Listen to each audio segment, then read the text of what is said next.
देखिए कल की क्लास में हमने उपसहसंयोजन युग्मों का IUPAC नामकरण करने के लिए महत्वपूर्ण नियम बताए थे आप लोगों को कि कौन कौन से नियम ऐसे हैं, वो नियम कौन कौन से हैं जिसके द्वारा हम किसी भी उपसहसंयोजन युग्मों का IUPAC नामकरण कर सकते हैं।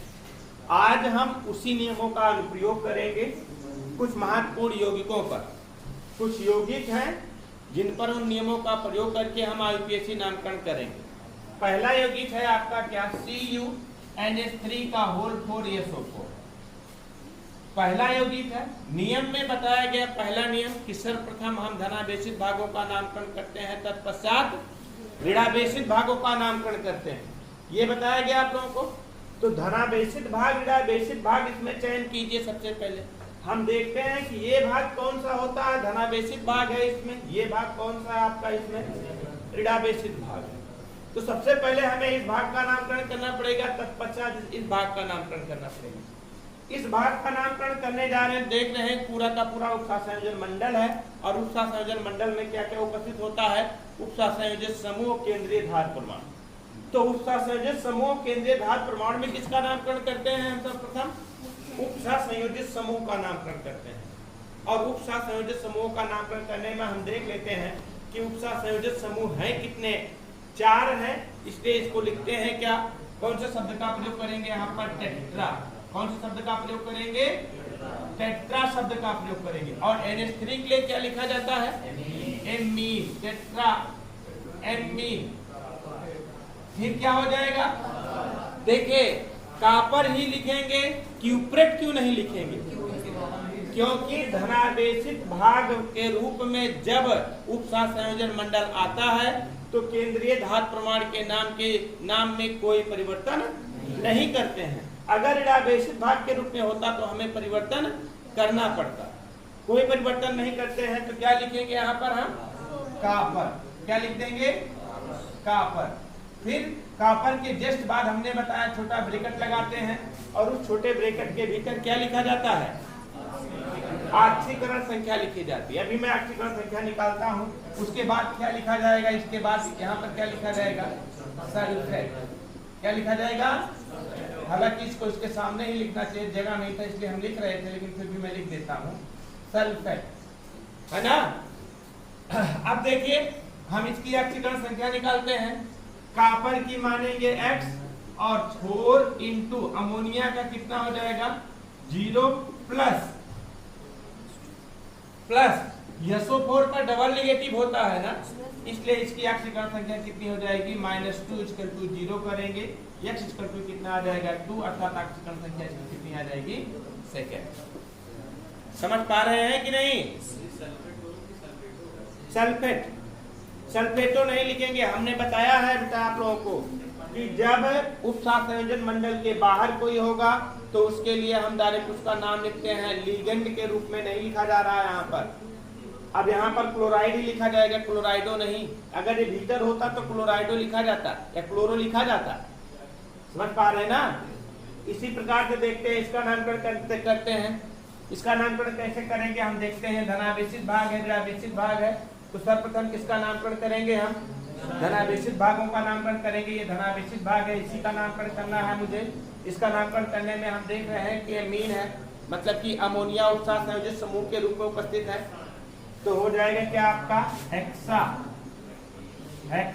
फिर एमीन, फिर कोबाल्ट। कोबाल्टेट क्यों नहीं लिखा जाएगा, क्योंकि इस पर कौन सा आवेश है, धनावेश। ऋणावेश होता तो कोबाल्टेट लिखना पड़ता। फिर क्या करेंगे, यहीं पर तुरंत आक्सीकरण संख्या इसकी लिखेंगे कि नहीं, और फिर क्या लिख देंगे यहाँ पर, क्लोराइड। अब आक्सीकरण संख्या निकाल लीजिए।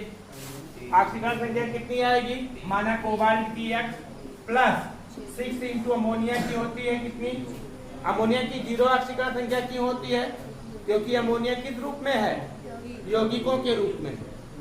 और प्लस क्या लिखेंगे हम, 3 इंटू -1 0। तो क्या हो जाएगा, 3 उधर चला जाएगा, +3 हो जाएगा, X बराबर कितना आ जाएगा 3। तो थर्ड आक्सीकरण। इसका नामकरण करते हैं तो इसमें भी देखते हैं, यही धनावेशित भाग है, ये आपका कौन सा है, ऋणावेशित भाग है, तो सबसे पहले इसी का नामकरण करेंगे, इसका नामकरण करेंगे तो क्या हो जाएगा आपका हेक्सा। और H2O के लिए क्या लिखा जाएगा? एक्वा लिखा जाता है, हमने बताया आप लोगों को एक्वा। फिर क्या लिखेंगे? क्रोमियम। क्या लिखेंगे? फिर ऑक्सीकरण संख्या छोटे ब्रैकेट में। फिर क्या लिखेंगे यहाँ पर हम? क्लोराइड। क्या लिखेंगे? क्लोराइड। इसकी ऑक्सीकरण संख्या निकाल लीजिए भैया। क्रोमियम की मानेंगे x + 6 × 0 + 3 × -1 = 0। होगा कि नहीं होगा? और हो जाएगा x = कितना? +3, इसलिए थर्ड ऑक्सीकरण। समझ रहे हैं ना? अब आइए इसके पास, इसमें देखते हैं कि ये भी कौन सा भाग है आपका, यहाँ पर धनावेशित भाग है। ये कौन सा आपका? ऋणावेशित भाग है। धनावेशित भागों का नामकरण करेंगे तो सबसे पहले किसका करेंगे हम? उपसंयोजित समूह का नामकरण करेंगे। और उपसंयोजित समूह है कौन सा? NH3 का होल 6।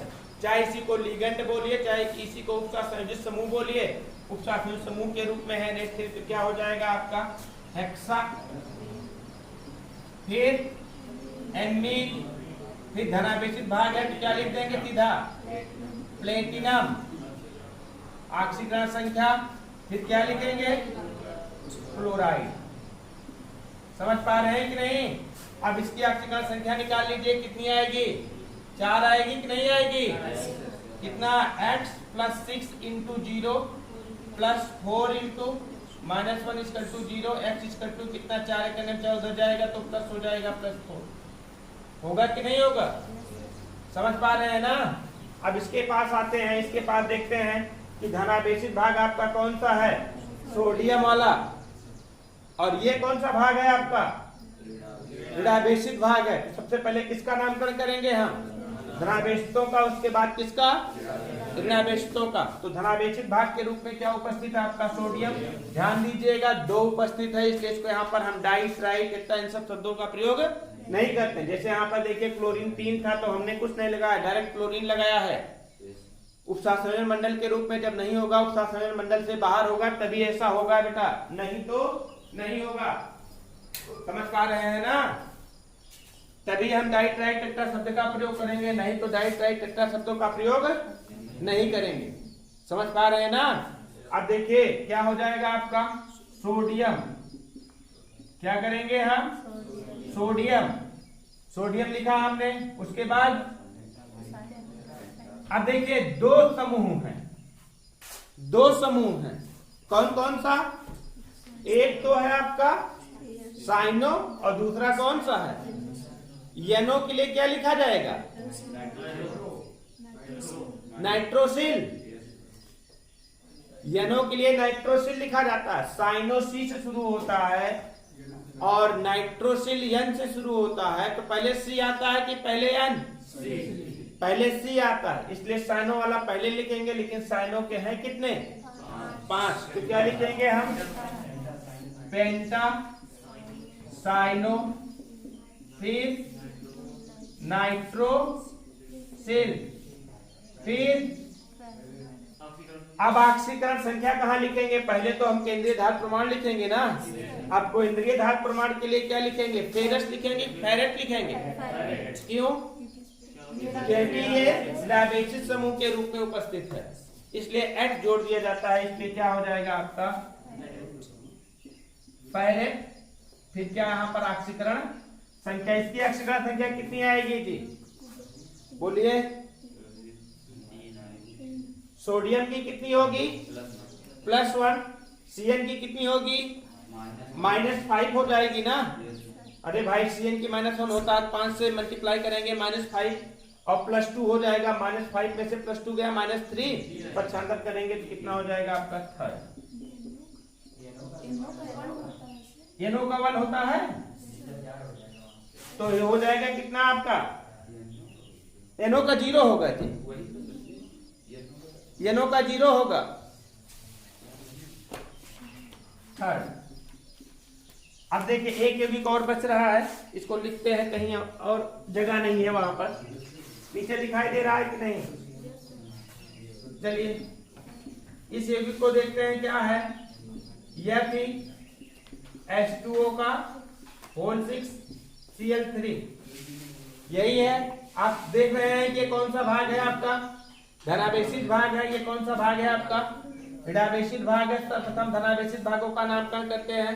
धनावेशित भाग के रूप में आपका क्या उपस्थित है, 6 है ना, 6H2O का होल 6 है ना, तो लिखेंगे क्या हम यहाँ पर हेक्सा, फिर लिखेंगे क्या हम एक्वा, फिर लिखेंगे क्या हम पेरस,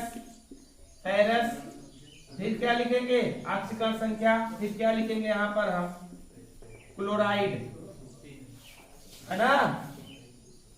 अब देखिए कितनी ऑक्सीकरण संख्या होगी, 3rd होगी। ऑक्सीकरण संख्या 3rd होगी बेटा। कैसे, H2O का 0 6 हो जाएगा, 0 हो जाएगा, क्लोरीन का -1, 3 क्लोरीन है तो -3 हो जाएगा, पक्षांतर करेंगे तो +3 हो जाएगा, 3rd हो जाएगा। समझ गए ना। हाँ, इतना नोट करिए। 2 एक और बचे हैं उसको बताते हैं, करके लाए हैं सब लोग।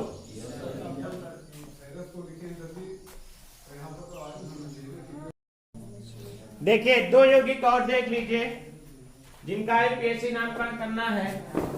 हम देख रहे हैं यहाँ पर एक यौगिक क्या है, एक यौगिक क्या है। हम देख रहे हैं यहाँ पर K3CrCN6, K3CrCN6 इसका यूपीएससी करना है। तो हम देखते हैं, सबसे पहले धनावेशित भागों का नामकरण करते हैं 10×5, ऋणावेशित भागों का नामकरण करते हैं।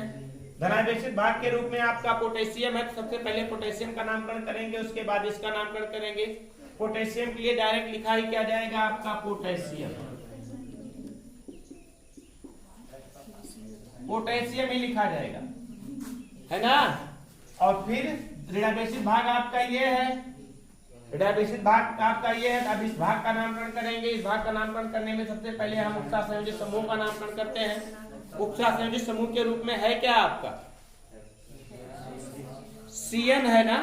और CN के लिए क्या लिखा जाएगा साइनो। और कितना है 6 है, तो क्या लिखेंगे हम हेक्सा साइनो। और फिर केंद्रीय धातु प्रमाण, केंद्रीय धातु प्रमाण के लिए क्या लिखेंगे क्रोमियम है। लेकिन ध्यान दीजिए बेटा, इस पर कौन सा चार्ज आएगा, निगेटिव चार्ज आएगा। जब निगेटिव चार्ज आएगा तो क्रोमियम से क्या बना लेंगे हम क्रोमेट। क्या लिख लेंगे हम यहाँ पर क्रोमेट लिख लेंगे। क्या लिख लेंगे क्रोमेट लिख लेंगे। अब जैसे क्रोमेट लिखेंगे तैसे हमें यहाँ आवश्यकता होगी क्या लिखने की, ऑक्सीकरण संख्या लिखने की आवश्यकता होती है। तो ऑक्सीकरण संख्या लिख लीजिए, निकाल लीजिए। पोटेशियम का कितना होता है, एक होता है, 3 है तो 3 + 1, 3 × +1, 3 × +1 प्लस क्रोमियम का हमें निकालना है, तो मानेंगे x + 6 × CN का -1 = 0। और x बराबर कितना आ जाएगा आपका 3 आ जाएगा कि नहीं आ जाएगा। मतलब इसकी ऑक्सीकरण संख्या कितनी हो जाएगी 3rd। समझ पा रहे हैं कि नहीं। अब देखिए बेटा, इसका ऑक्सीकरण करना है, इसका यूपीएससी नामकरण करना है। ये तो उदासीन यौगिक है बेटा, ये तो उदासीन यौगिक है। उदासीन यौगिक का मतलब उसका संयोजन मंडल के बाहर कुछ नहीं, मतलब उदासीन यौगिक है। और उदासीन यौगिक का विषय नामकरण किया जाता है, जो होगा उसी डायरेक्ट लिख देंगे। तो कितना कार्बन है, कितने लिगेंड है या उसका संयोजन समूह है 6 के लिए क्या लिखा जाएगा बेटा हेक्सा। CO के लिए कार्बोनिल और Cr के लिए क्रोमियम। उदासीन होगा तो भी वही लिखेंगे बेटा, क्या सीधा सीधा नाम। और फिर ऑक्सीकरण संख्या कितनी हो जाएगी 0। समझ पा रहे हैं कि नहीं। 2 यौगिक इसको नोट करिए। अभी मैं और यौगिकों के कुछ अभ्यास कराता हूं। देखिए ये 2 यौगिक है, इनका नामकरण करते हैं हम देखते हैं कि ये क्या है आपका। ये पहला रूल लगाते हैं, धनावेशित भाग है, ऋणावेशित भाग है, तो प्रथम धनावेशित भागों का नामकरण करते हैं। धनावेशित भागों का नामकरण करते हैं। धनावेशित भागों का नामकरण करने में सबसे पहले उपसा संयोजी समूह का नामकरण किया जाता है। और उपसा संयोजी समूह यहाँ पर 3 प्रकार के हैं बेटा। अभी हम बताएंगे कि दोनों यौगिकों को हमने एक साथ क्यों लिया है। एक महत्वपूर्ण नियम यहाँ पर लागू करेंगे और उसको बताया भी है हमने थोड़ा सा, फिर मैं आज बता देता हूँ। तो देखिए यहाँ पर उपसंयोजी समूह के रूप में देखते हैं, अर्थात लिगेंड के रूप में देखते हैं, तो 3 है। कौन कौन सा, एक क्लोरो है, एक कौन सा आपका नाइट्राइटो, क्लोरो नाइट्राइटो और एमी। क्लोरो शुरू होगा बेटा सी से, नाइट्राइटो शुरू होगा एन से, एमीन शुरू होगा ए से। तो सबसे पहले किसका नामकरण करेंगे? एमीन का नामकरण करेंगे ना। तो लिखेंगे हम क्या? टेट्रा, फिर क्या? Amine, tetra amine. यन आता है तो सी आता है पहले, सी। तो क्या लिखेंगे हम? क्लोरो। फिर क्या लिखेंगे हम? नाइट्राइटो। ये ध्यान रखिए, नाइट्राइटो। नाइट्राइटो देखिए, नाइट्राइटो के लिए हमने बताया था दो प्रकार के समूह बताया था। एक बताया था NO2 और दूसरा बताया था ONO। ONO, NO2 जब जुड़ा होता है तो नाइट्राइटो यन लिखा जाता है। यही बताना था मुझे यहाँ पर। क्या लिखेंगे हम? नाइट्राइटो यन लिखेंगे। और फिर क्या लिखेंगे हम यहाँ पर? कोबाल्ट। क्या लिखेंगे? कोबाल्ट। और फिर हम ऑक्सीकरण संख्या लिखेंगे। ऑक्सीकरण संख्या कितनी होगी? ऑक्सीकरण संख्या छोड़ करके यहां लिख दो क्लोराइड। क्लोराइड। अब ऑक्सीकरण संख्या निकालिए, ऑक्सीकरण संख्या निकालिए भैया। कितना आएगा ऑक्सीकरण संख्या इसका? ऑक्सीकरण संख्या कितना आ जाएगा? 1 1 3 0, थर्ड आएगा। कितना आएगा? थर्ड। समझ गए कि नहीं? समझ पाए कि नहीं? अगला देखिए,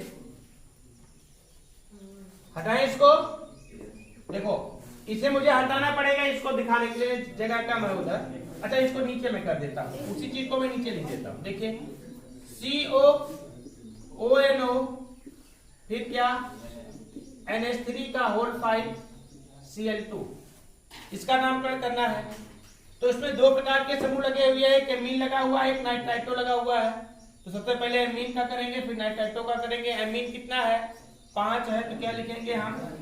पेंटा एमीन, फिर नाइट्राइटो O, नाइट्राइटो O। और फिर क्या लिखेंगे हम यहां पर?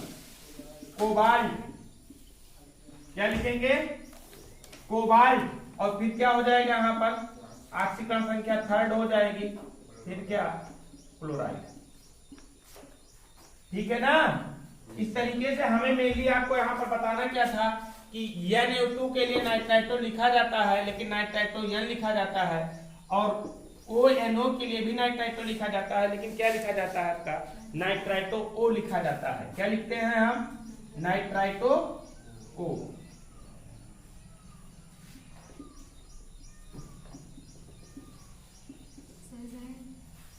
नाइट्राइटो O लिखा जाता है। समझ गए ना? कुछ मैं यौगिक दे रहा हूं, उसको आप लोगों को घर से करके लेके आना है। कुछ मैं यौगिक दे रहा हूं, उसको घर से करके लेके आना। बाकी कल फिर एक बार प्रैक्टिस कराई जाएगी थोड़ी, फिर उसके बाद आगे पढ़ाया जाएगा इसमें।